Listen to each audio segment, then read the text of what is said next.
Mais prime abord, étant croyant de naissance, je voudrais commencer par Psaume 34, 19, qui dit ceci: le malheur atteint souvent les justes, et Dieu l'en délivre toujours. Amen. Le Dieu que je sers depuis mon enfance, avec sincérité, celui pour qui j'ai refusé de me compromettre au ministère de la Justice, en servant les pauvres, les orphelins, les veuves, les justes et les vivants. Il ne m'a jamais abandonné, quelles que soient les épreuves. Je crois en lui et je sais qu'il me viendra au secours, même en dernière minute. C'est pourquoi, Monsieur le Premier Président, je veux également dire que l'histoire méritera et Dieu de mes ancêtres me rétablira, me justifiera, je veux dire. J'ai dû démissionner de mes fonctions de ministre d'État, ministre de la Justice et garde de soi après avoir rendu des loyaux services à la République, pris autant de risques pour ce pays. Face à une guerre d'agression qui était pendante, tout le monde a lâché. J'étais libre, prêt à donner ma vie pour cette République. Mais aujourd'hui, cette justice que j'ai servie avec tant d'amour m'a tout arraché, mon honneur, ma crédibilité, ma dignité, mon directeur de cabinet.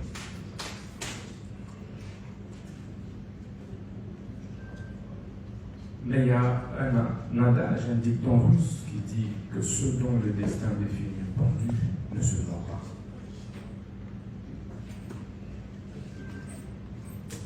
Monsieur le Président, ce procès de ma vie était la dernière preuve que j'attendais pour confirmer que j'étais dans le bon, dans la lutte pour la justice juste et équitable pour tous. Ça ne me serait pas arrivé, je douterais de moi et de la lutte que j'ai menée depuis l'école, où j'ai créé, alors que je n'avais que 15 ans, l'association de lutte contre la tricherie. Et à l'université protestante au Congo, j'ai créé l'association de lutte contre les antivaleurs, président des étudiants. Je me suis opposé à toutes les antivaleurs, et de manière farouche, qui m'a fait valu pour la première fois de répondre en deuxième session, alors que j'avais distingué. Et je payais ce prix avec honneur.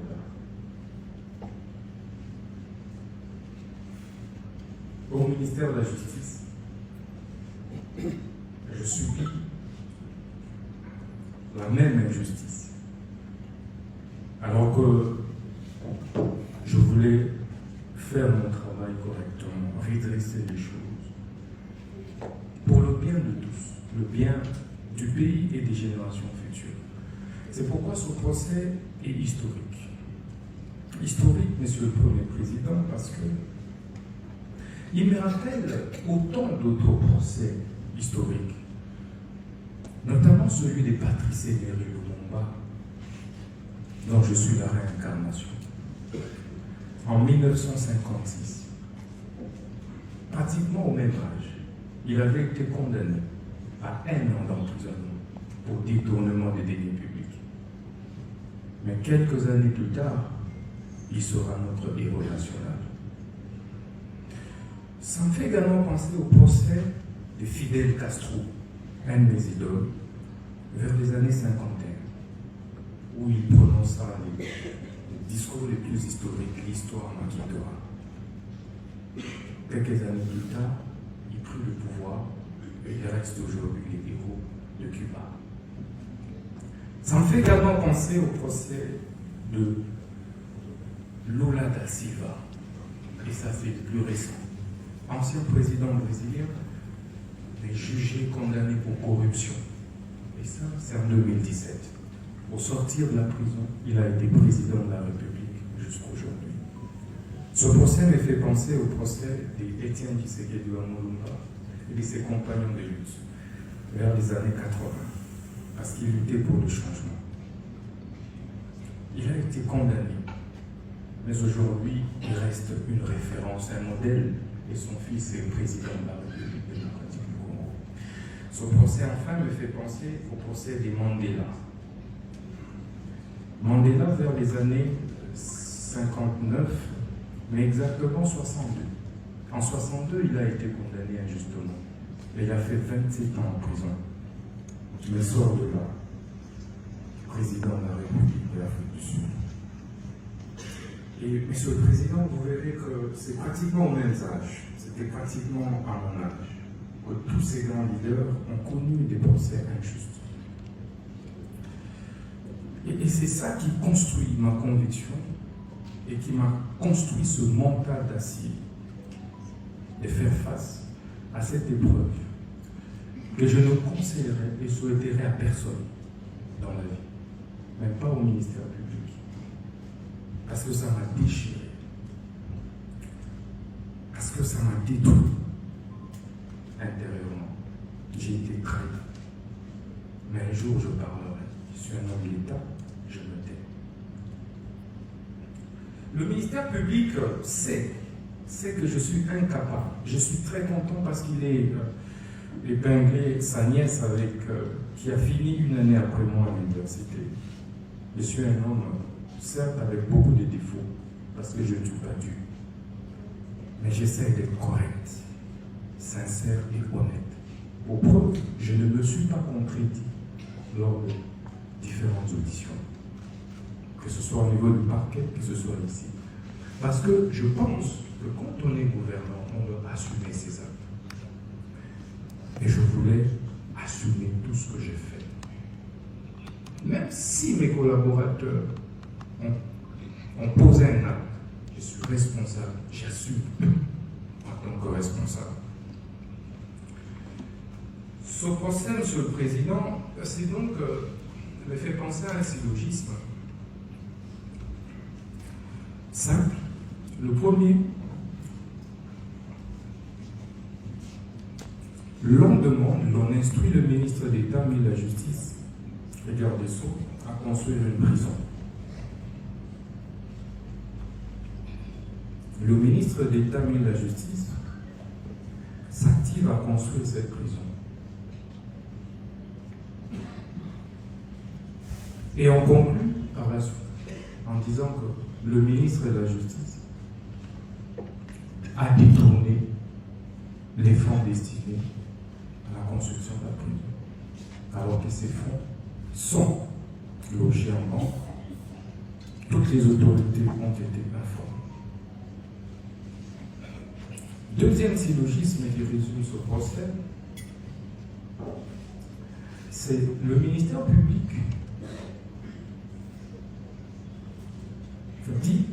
accuse le ministre de la Justice pour détournement des 19 millions qui se trouvent en banque. Comme ces 19 millions n'ont jamais été décaissés, touchés, je veux dire. Le ministre de la Justice n'a touché à aucun dollar de ce fonds. Mais dans la conclusion, le ministère public dit que le ministre de la Justice a détourné 19 millions.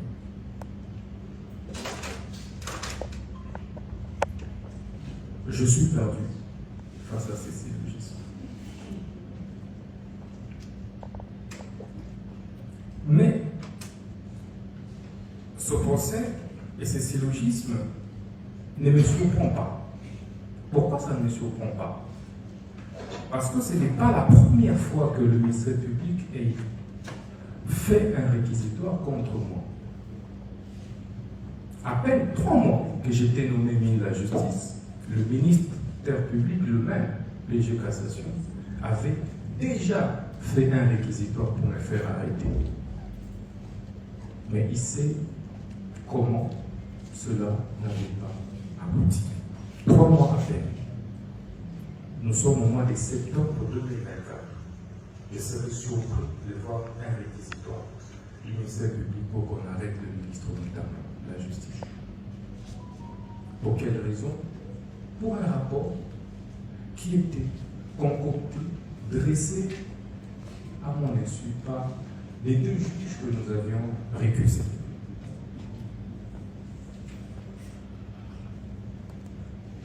Monsieur le Président, vous comprendrez que ça ne me surprend pas. Parce que il y a eu des divergences de fond sur les réformes que nous devions ensemble engager. Et on ne s'est pas mis d'accord. Est-ce pour autant que l'on puisse recourir à la justice pour pouvoir régler ces divergences? Je ne pense pas.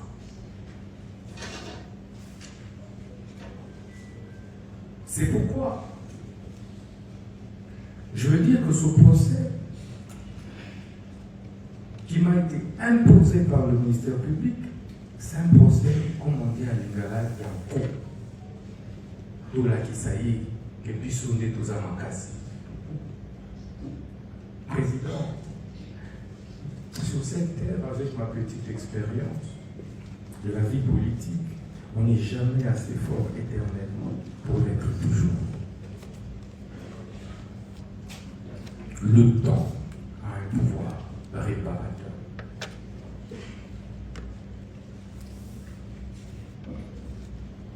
Monsieur le Président, j'ai l'avantage d'être jugé par les hauts magistrats, les juges que je connais, que je côtoyais comme ministre de la Justice. Je connais pratiquement votre moralité. Mais c'est pourquoi, lorsqu'on a recomposé ce siège, nous ne nous sommes pas opposés. Parce que nous connaissons votre capacité à être indépendant. Notre combat ensemble a été et a toujours été d'éviter des interférences des politiques sur les judiciaires et de la hiérarchie sur les judiciaires. On a organisé des états généraux pour ça. Je suis sûr qu'il y a des professeurs d'université qui m'ont aussi fréquenté parmi vous. Vous connaissez mon intégrité. Je n'ai pris aucun dollar de l'État. Je n'ai eu aucune intention d'en prendre. On m'a obligé de démissionner de mes fonctions. Et je l'ai fait. On m'a poussé même à quitter le pays. Et j'ai refusé. Parce que je ne voulais pas ternir l'image de notre justice. Quitter le pays donnerait l'impression que notre justice est politisée. C'est pourquoi j'ai accepté, malgré la maladie, malgré tout ce que j'ai connu par la suite, d'affronter. D'affronter votre haute sagesse. Que vous n'êtes pas obligé, vous n'êtes pas appelé, vous, hauts magistrats, la plus haute instance judiciaire de notre pays, à régler nos problèmes de leadership au sein du gouvernement au niveau de la justice. Si je gênais, ce n'était pas la justice. Il y a eu un remaniement qui venait de se passer. On pouvait me faire partie de par ce remaniement. Mais hélas, on a préféré venir parler vers vous. Et je sais que vous êtes sage. Monsieur le Premier Président, vous êtes un grand professeur d'université que nous connaissons. Et c'est même pourquoi vous avez conduit des mains de maître avec sérénité, avec assurance. Vous nous avez donné des assurances d'une justice juste lors du déroulé des débats. C'était calme, apaisé. Tout le monde a parlé. Et je tenais à vous en remercier. Monsieur le Premier Président, Messieurs la Cour, vous avez le choix de condamner un innocent et de l'acquitter en entrant dans l'histoire par la grande porte. Par la grande porte. L'histoire nous renseigne que vos prédécesseurs, qui n'étaient pas plus brillants que vous, qui n'étaient pas plus intègres que vous, ont dû faire valoir la justice. Et la vraie justice. Moi, je crois. Je ne voudrais pas que les réquisiteurs du ministère public,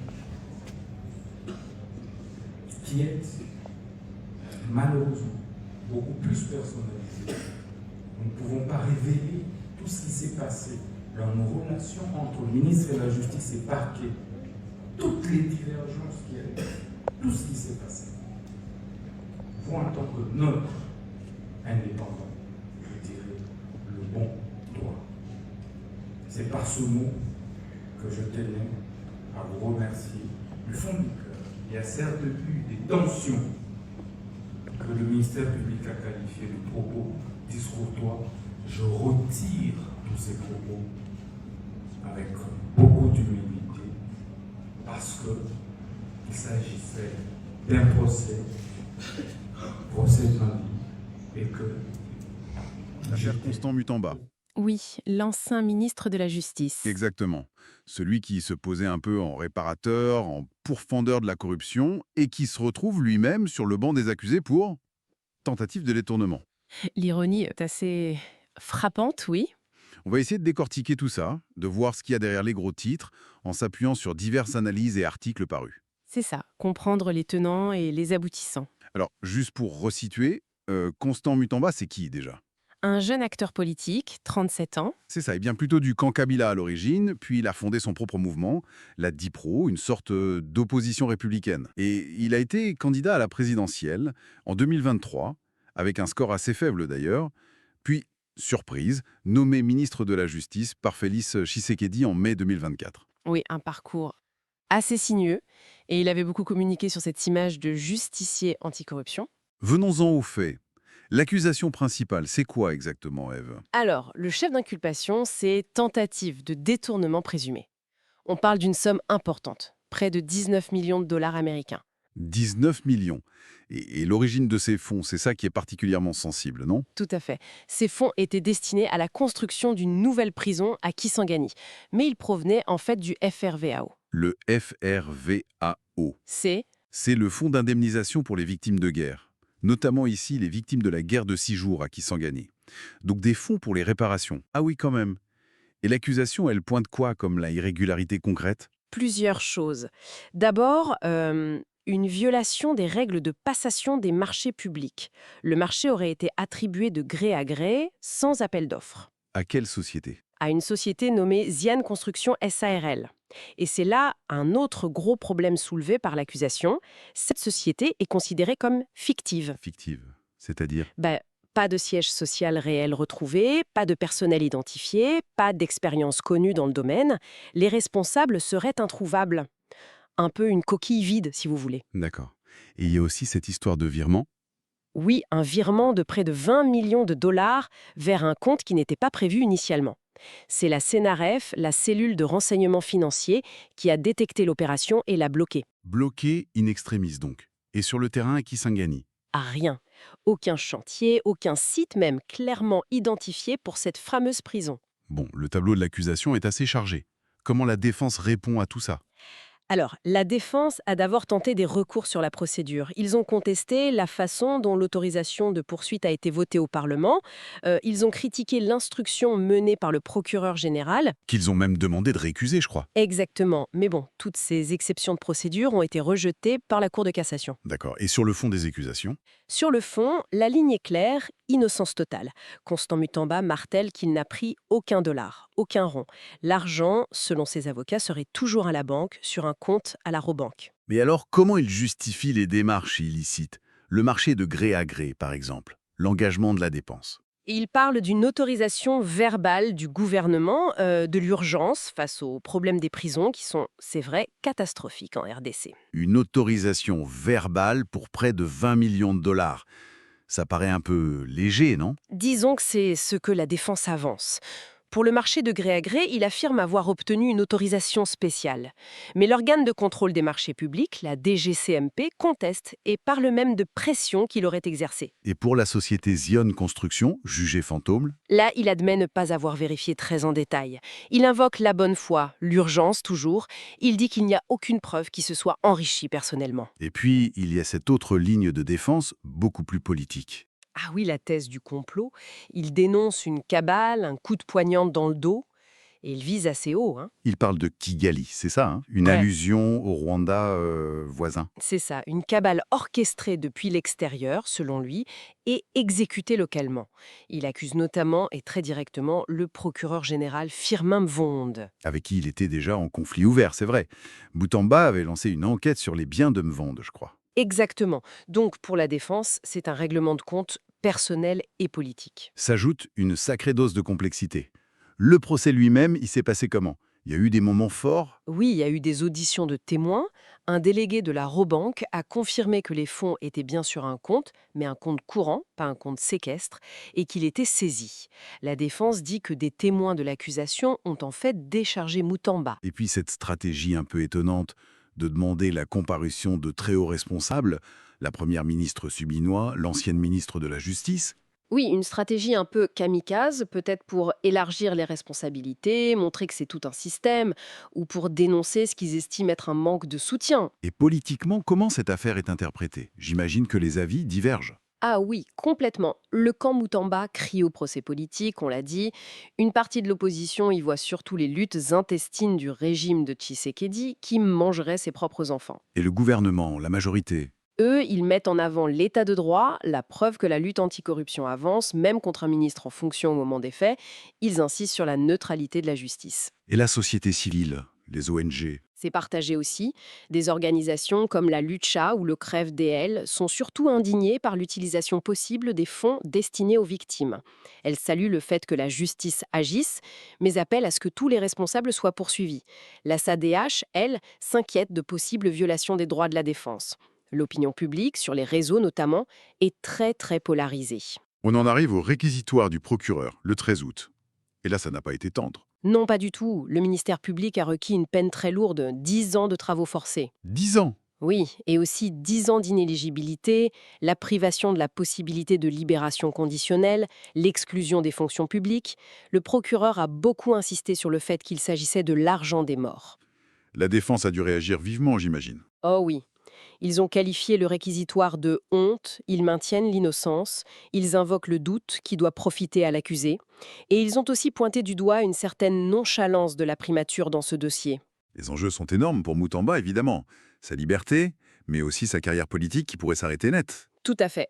Surtout quand on se souvient que lui-même avait proposé par le passé des peines très dures contre la corruption.